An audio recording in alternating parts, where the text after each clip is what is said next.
ไปเห็นหน้าน้องใจบ่ฝากนะฝากบ้านฝ้านะฝากเพจนะไปติดตามช่องสองติดตามส่องน้องใจเด้อสาวใจสาวลาวน้องน้องใจสาวลาวบ้านฝ้าเด้อพี่น้องเด้อบ้านฟ้าเด้อเป็น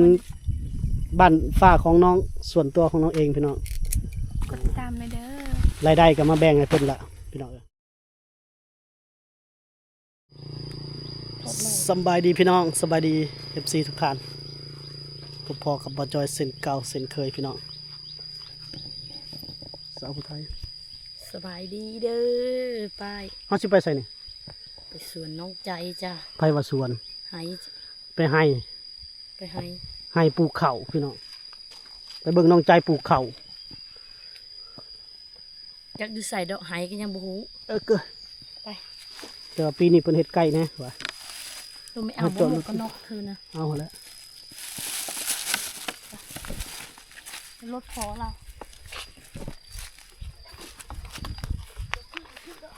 จักบ่ได้เคยไปจักเทื่อจื้อแต่รถเพิ่นนั่นแหละแม่นบ่รถเรานะค่อยบ่ได้จื้อซ้ำอยู่ข้ามผู้อีกหน่วยนี่พี่น้องคือว่าใกล้เขาแล้วแต่ก่อนเขาจะเฮ็ดไก่พี่น้องเขาจะมาหาหน่อไม้ตรงนี้แหละนะโอ้ยังงามเลยเนาะมันก็ได้ฮอดใช้ซ้ำขึ้นบนนี้แหละนี่ขึ้นบนนี้แล้วจักแม่นหรือบ่จะเคยปะเพราะว่ามันเห็นจ้อยลงมาดิจนขาส่งกัน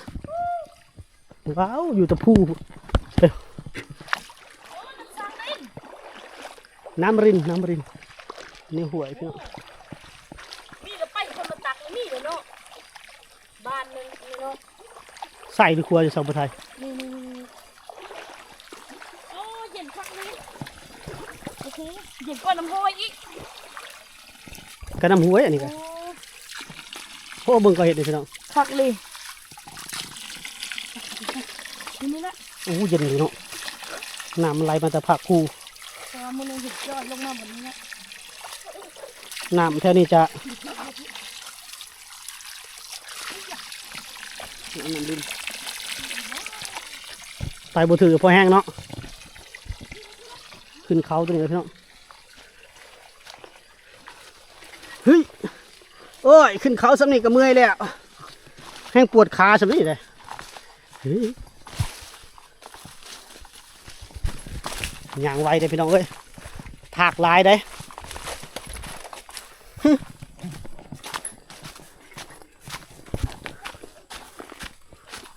มันเอาเข่าลงมาได้ดิได้ดิมันจะทิ่มกิ่งลงมาแต่พูเนาะไปจนภัยอีกแล้ว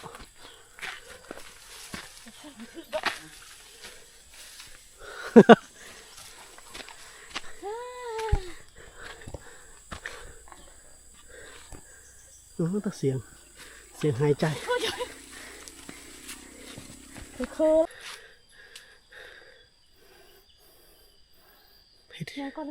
เห็ดหายใจหน่อยไปว่าเก๊กว่าบ่เมื่อยนะอ๋อหน่อไม้น่ะหน่อไม้เมื่อแก่นะเฮ้ยหน่อไม้ละลายเลยเสียงยังเสียงยังโอ้ตกใจเบิด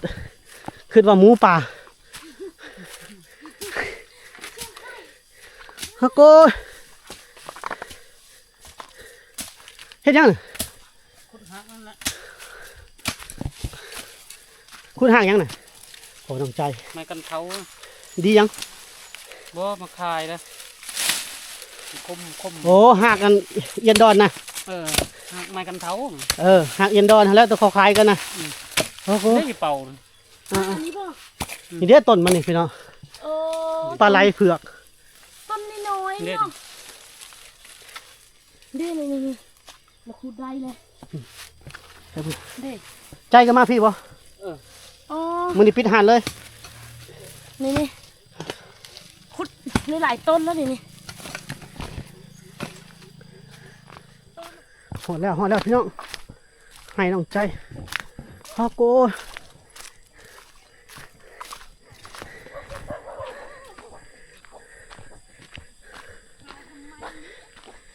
โอ้ตัวให้ปีนี้ก็บ่ธรรมดาพี่น้องทอบ่ได้ความตะเซ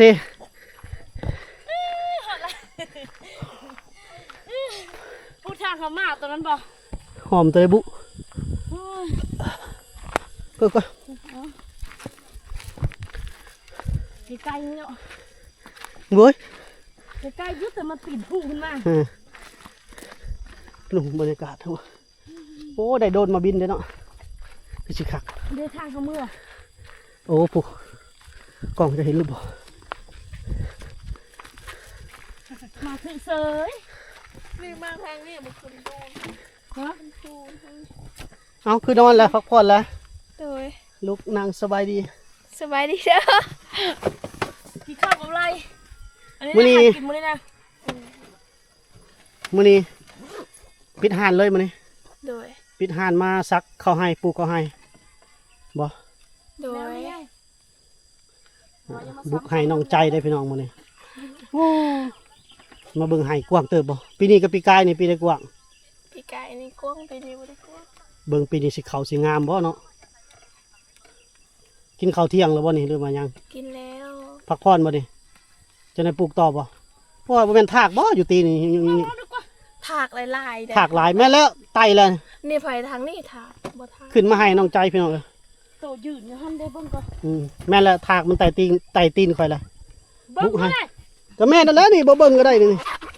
หันเด้ เขาว่า เอาออกให้นะ เดี๋ยวอายออกเองอาสาบุไทยจับกล้องนะ เพิ่นยืนเบาน้ำพอเด้ ไปแล้วบ่ เต้เอ้ย เกิบอันนี้มันมาอยู่แล้ว ดานเด้ จะว่าขึ้นแข้งขึ้นขาบ่จักพี่น้องนี่ หามันเลยไหม ใช่แหละนี่ นี่ใส่แล้วบ่เห็นซ้ำอยู่ในกล่องน้อยจ้ะ เห็นบ่ เฮ้ย มันไตยิบๆกว่าหูแล้วมันนอน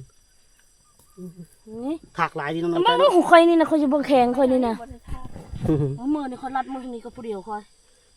โยมันบ่ฮู้ทาง อันนี้ก็เห็นอันจ้อยลงมามันนั้นดอกจากหูน่ะมือเขามือมันนักนั่นนะก็ เอ้าจับกล้องสบายดี FC เองไงทักทายนะ สบายดีเด้อมื้อนี้น้ำใจมาให้ กับไอ้จอยอุทัยไทย แกล้งดุหลายจะได้ท่านผู้ชมบินหัว มาปลูกข้าวให้ซอยน้องใจเด้อ สำนั้นแหละ โดย บรรยากาศอยู่ไห้อยู่นะอยู่เที่ยงเพิ่นพี่น้องปลาตัว รู้จักแล้วมื้อนานน่ะให้น้องใจซ้อนแต่นี้มาแล้วก็เกี่ยวมานี่มาหึงอีกข้าวอยู่นี่พอ บ่ได้คิดหยังคอยรอถามมาเก็บแต่หมักแตง นี่คือแต่ว่าปลูกข้าวบ่ บ่กับตอนในเขางามๆจะขึ้นมาถ่ายเซลฟี่อยู่พี่โอ้ ประมาณอีเดินหน้านี่นั่นนะเพราะว่าเขาตัวน้องปลูกก่อนนะออกไปได้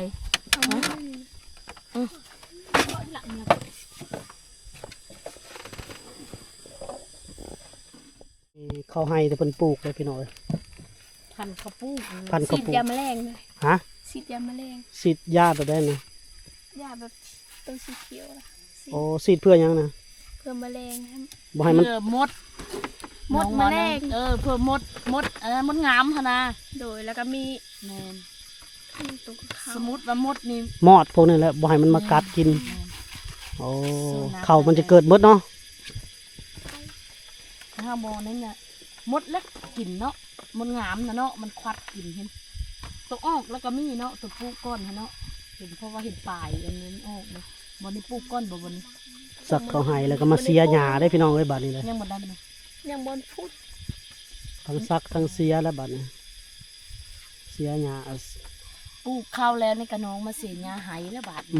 ประมาณเดือนหน้าก็ได้เสียแล้วเนาะ เดือนนี้แหละ เดือนนี้เลยบ่ แล้วได้เสียเลย โอ้ไวดิ จะเบิ่งยาแล้วก็มาเจอไว้ ฉีดบ่ได้บ่ฉีดยาฆ่าหญ้านะบ่มีเงินซื้อยาฉีดนี่เนาะ คันซีดนี่ เข้า ข้าวจะงามนะคันเขามีงบซีดแต่ข้าวมันหึนดิมันจะเขียวแบบบำรุง เฮาฉีดตอนเขายังทันได้เกิดนี่มันบ่ อืม แม่น คันตอนเขาเกิดมันก็ตาย ตาย ราะว่าข้าวน้องเกิดแล้วสิบ่ได้ดอก สิเกิดแล้วนี่นะ เกิดแล้วมันมีปลายมันออกแล้วจะ แม่นบ่น้องใจ ตาฝุ่นมันนี่แล้วทางนี้ โอ้ เกิด ทางพูนซักก่อนอืม มาเดินไปหาดอกไม้น้ำคักไป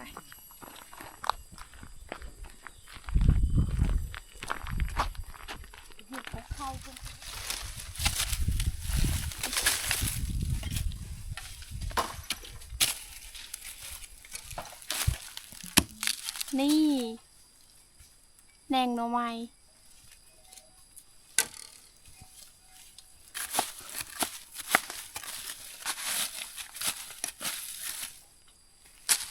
เอากันดิ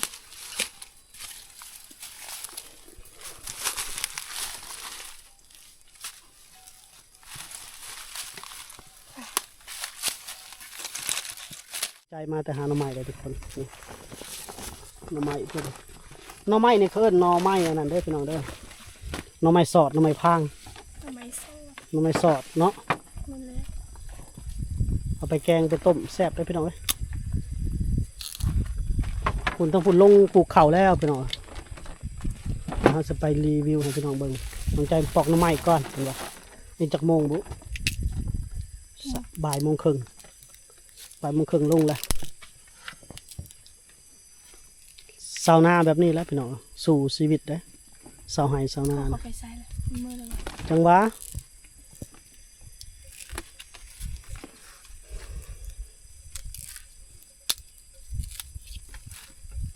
บอก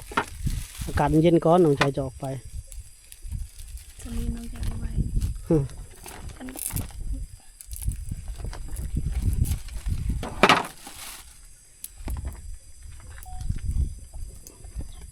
ปอกหน่อไม้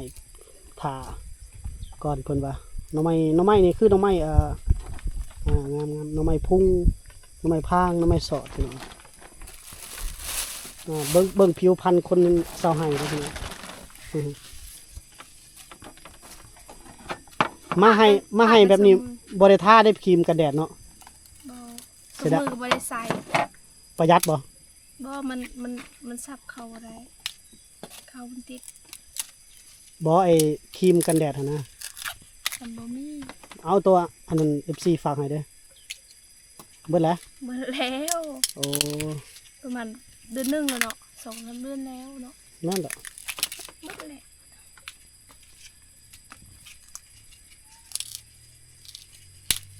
เอามาทายอย่างแล้วไปให้ ไปให้บ่อยากท่าเนาะเสียดาย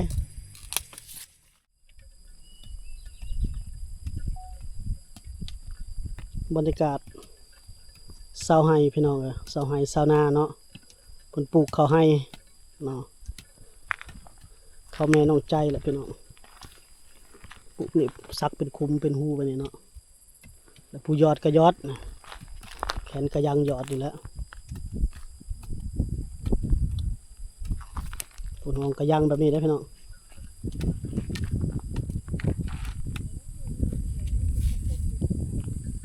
กว้างเติบให้เพิ่นก็อยู่ผู้ไปแล้วพี่น้องเขาให้ผลทะเลซักบุญกระซักพี่น้อง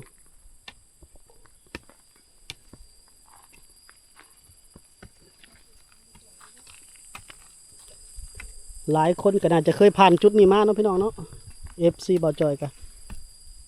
ในให้เพิ่นก็ปลูกสาลีปลูกข้าวโพดพร้อมพี่น้องปลูกบักแตง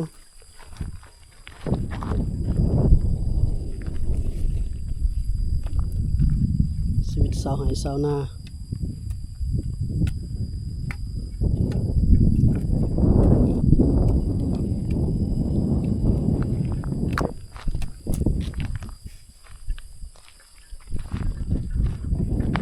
โยนเป็นหูตั้งซักซองปลูกซองปลูกสามเป็นปลูกซองคนซักเป็นหู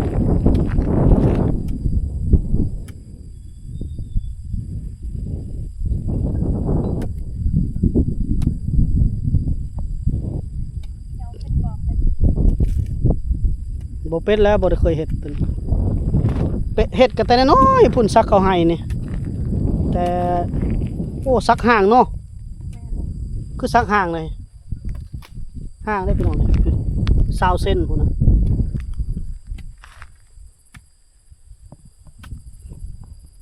แต่น้อยๆนั้นได้ไปแต่นำพ่อแม่ได้แม่เคยเฮ็ดให้กันแต่น้อยแต่ว่าบ่ทันได้เฮ็ดได้ซ้ำน้องไข่นี่ละก็ประมาณ6 ปี7 ปีพี่น้องเอ้อบรรยากาศอยู่ไห้อยู่สวนอยู่ไห้ เอาไปยัง ตัดมาทางนี้นี่น้องใจยังบ่ทันได้ลงเลยพี่น้อง ยังใบน้ำ ยั ไม้ งปอกหน้ำไม้กับสาวผู้ไทยอยู่ ลงไม้เอื่อยก่อน ไปแล้ว อยู่ในห่มก็ยังใส่หมวกเนาะ เนี่ยหมู่อันนั้นเด้ไปบัดนี้ อันเดี๋ยวสิเว้าก่อน FC ในอันบ้านฟ้าเพิ่นว่าตัวเฮาไปเกี่ยวข้าวอันนั้นน้องใจ เจ้าบ่ได้ใส่หมวกเด้เพิ่นว่าใน Facebook อะนะ FC ใน Facebook เราว่าเกี่ยวข้าวบ่ใส่หมวกบ่นี่สร้างคอนเทนต์ซื่อๆเราว่าเดี๋ยวกับพักกันเมื่อพุ่นนะ ก็เลยแนะนำให้เพิ่นเอามาเบิ่งบ้านแดงนี่เด้อ เต็มเลย รุ่นนี้บ่มีนะสร้างคอนเทนต์นะน้องใจเนาะ ทำจริงเฮ็ดจริงจ้า อยากให้FC เบิ่งหน้าเฮาก็เปิดหมวก จะได้พอเนาะทำแต่งานไปเห็นหน้าก็ บางคนก็ว่าให้ปิดหน้าปิดตาเบิดเขาว่า ปิดไปทุกอย่าง แต่ก่อนก็ปิดหน้า อืม ไปเห็นหน้าน้องใจบ่ ฝากนะฝากบ้านฟ้านะฝากเพจนะไปติดตามช่อง สอ ช่อง งค่ะ อืม ติดตามส่องน้องใจนี่เด้อสาวใจสาวลาว น้อง น้องใจสาวลาว บ้านฟ้าเด้อพี่น้องเด้อ วันฟ้าเด้อ เป็นบ้านฟ้าของน้องส่วนตัวของน้องเองพี่น้อง กดติดตามเลยเด้อ รายได้ก็มาแบ่งให้เพิ่นละพี่น้องต่อไปน้องใจจะได้มีเงินเดือนเป็นของตัวเองนะบาทนี้ได้ กดได้ไล่เด้อ เว้าคือคนบ่มีแห้งนี่เนาะ บ่มีแห้ง คิวข้าวบ่ อาหารมันกินบ่ได้ หลังจากรู้จักกันมาปี2 ปีเลยพี่น้องก็เลย 3 ปีนี่แหละ ก็เลย นี่ๆๆ เห็นความตั้งใจของน้องก็มื้อนี้หลายคนต่อหลายคนพี่น้องมาถ่ายน้องใจกับคือว่าเลยเนาะ แม่น บางคนก็ ปั้นเอายอดวิวเข้าไป บางคนก็บ่ได้ให้บางคนก็ให้พี่น้องก็เลยปะก็เลยมาสร้างตัวตนให้น้องเพราะว่าน้องเพิ่นมีกระแสอยู่แล้วเฮาก็เลยมาให้น้องเพิ่นมีรายได้เป็นของตัวเองสู่ครอบครัวดีกว่าเนาะหลังจากที่เฮาบ่ได้หลังจากรู้จักกันมาแต่ดนแล้วพี่น้องกับเหตุผลแต่ก่อนเป็นหยังคือบ่เฮ็ดให้ตัวนี้มันเป็นเรื่องละเอียดอ่อนเลยพี่น้องเฮาก็เคยผ่านมาแล้ว บางคนก็พอได้ไปแล้วก็ เนาะบ่จ้อย เปลี่ยนนิสัยไปนิดนึงอีก บ่จ้อยมีจะ300เนาะก็เลยเบิ่งใจกันเป็นปี2 ปี เคยเฮ็ดให้คนแหละได้พี่น้องและสุดท้ายกลับมาว่าที่เฮาซอยเขาน่ะกลับมาเป็น คนดี ภัยหายต่อเจ้าของอีกมาหาเรื่องมาหาเล่าวอีกโอ้กระทึกลึกน้องอีกพี่น้องก็เลยตัดสินใจว่าโอ้ยพรามคาร์บอเรียล้อจะบ่สร้างอะไรยังให้ไผ ส พี่ ร้าง น้อง ตัวตนให้ไผนะ เคยสร้างจนจับมือเฮ็ดเนาะสาวผู้ไทยเนาะ แม่น แบบนี้ แต่จะว่ายังไงบัด2สาวไทยนะให้เมียอันนั้นเองนะให้ลูกสาวและสาวไทยบ่เป็นก็ให้ลูกสาวตัดต่อให้ บัดซ่องหมู่แล้วเฮาจนไปจับไป จนจับมือ ไปถูไปยังไปสอนไปบอกไปซี่ตัวนั้นเป็นตัวนี้ตัวนี้เป็นตัวนั้น แล้ว2เฮาก็ผ่านเซยตัวนั้นก็เนี่ยบ่ได้ผ่านเนาะ ก็ผ่านเบิดละทุกอย่าง มันบ่สองตัวสาวไทยอันหาอยู่หา สำหรับน้องใจนี่บ้านแดงนี่น้องใจบ่มีสมโนครัวบ่มีบัตรประจำตัว ก็เลยสามารถ ก็ยังเฮ็ดบ่ได้พี่น้องเพราะว่าถ้าผ่านปุ๊บมันต้องได้เอาบัตรประจำตัวไปยืนยันตัวตนหรือเอาตัวนี้ก่อนแต่ตัวนี้จะเฮ็ดง่ายกว่าพี่น้องแต่ว่ารายได้นี่บ่แพ้บ้านแดงนะถ้าเฮ็ดเรียรอถ้าจริงจัง ให้น้องไปนั่นก็เพราะว่าเพิ่นสมโนเพิ่นยังบ่มีติเนาะน้องแกเนาะ มีสมโนแต่ยังบ่มีรูปบ่มีรายชื่อที่บ่มีนามสกุลมาหยังอะนะก็เลยบ่ได้พี่น้อง ก็ยังไปเปิดบัญชีบ่ได้ มันต้องมีบัญชี แม่น ก็มีอีกวิธีหนึ่งก็คือต้องไปร่วมกับบัญชีบจเองนั่นแหละแต่ตัวนั้นเวลาเป็นหยังมาแล้ว ไปนํกันหมด ไปเบิด ถ้าผู้ใดเฮ็ดผิดพลาดแล้วไปเบิดทีมงานเลย จักสุดอันนี้นะ เพื่อสิดุงเซอร์ได้ดีเขาเจ้าจน ไป แล้ว สิไปเบิ่งน้องใจเพิ่นซักเขาให้ปลูกเขาให้เด้อพี่น้องเด้อบัดนี้เด้อ ลูกก็ให้ เอ เสื้อ อ เพิ่น เฮ้ย ละ มี มา FC อันเอาเครื่องมาให้น้องอยู่บ่เนาะ บ่นี่คือเฮ็ดเวียก บ่แม่นเสื้อผ้าไอ้จอยซื้อให้บ่นี่ก็ แม่น แม่นบ่ 3 ปีนี้แล้ว ตั้งแต่เฮ็ดห้องน้ำได้ได้ซื้อ เบิ่งเซอร์เพิ่น คุ้มค่าเลยเนาะ เด้ ผลิตมาเองแล้วมันหินไม่ได้ก็ต้องทุบ เขาเอาแขวกัด เฮ็ด ได้เสย ได้เสย ไป พี่น้องอย่าลืมไปซัพพอร์ตน้องใจไปเด้อพี่น้องนะให้น้องเพิ่นมี ดี รายได้ ใจ พอมี ต้อง กำลังใจเฮ็ดคลิปเนาะ อืม แม่น เป้าหมายมันต้องให้ได้100,000 ซับไวๆภายใน เดือนหนึงบ่ บ่ภายใน 3 เดือน ภายใน5 เดือน 5 เดือน ภายใน5 เดือนต้องให้ได้100,000 ซับ หาเดือน ต้องได้ต้องสู้ ต้อง มันจะบ่คือกันเลยเวลาสุมายมาถ่ายครับ เราไม่เฮามาเฮ็ดตัวจริงนี่เพราะว่าน้องใจมันจะต้องแบบบุกใส่ตัวจริงเลย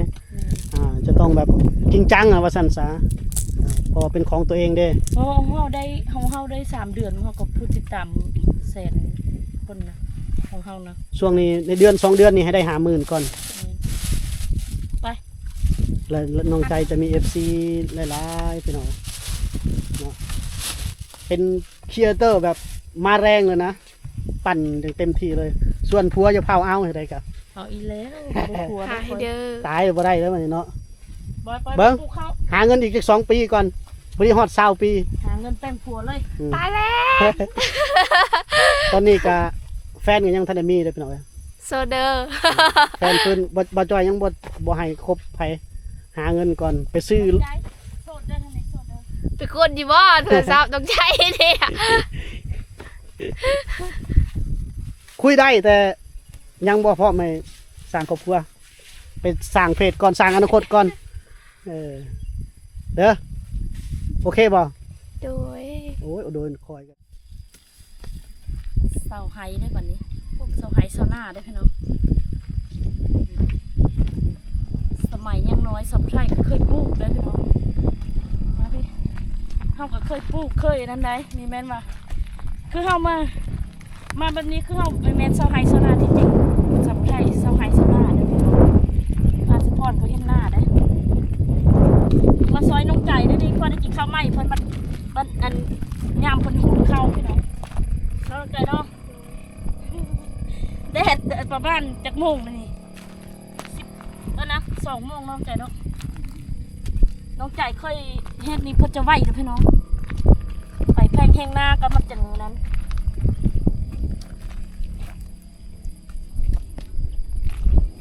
โอ้ยอากาศเนาะคักกันเลยพี่น้องเอ้ยอากาศเย็นๆลมกระพัดเดี๋ยวเฮาเกี่ยวมาคนนี้เนาะใส่ไหวบ่ไหวบ่ไม่ได้แต่มันเนาะมันเย็นเนาะน้องใจเนาะ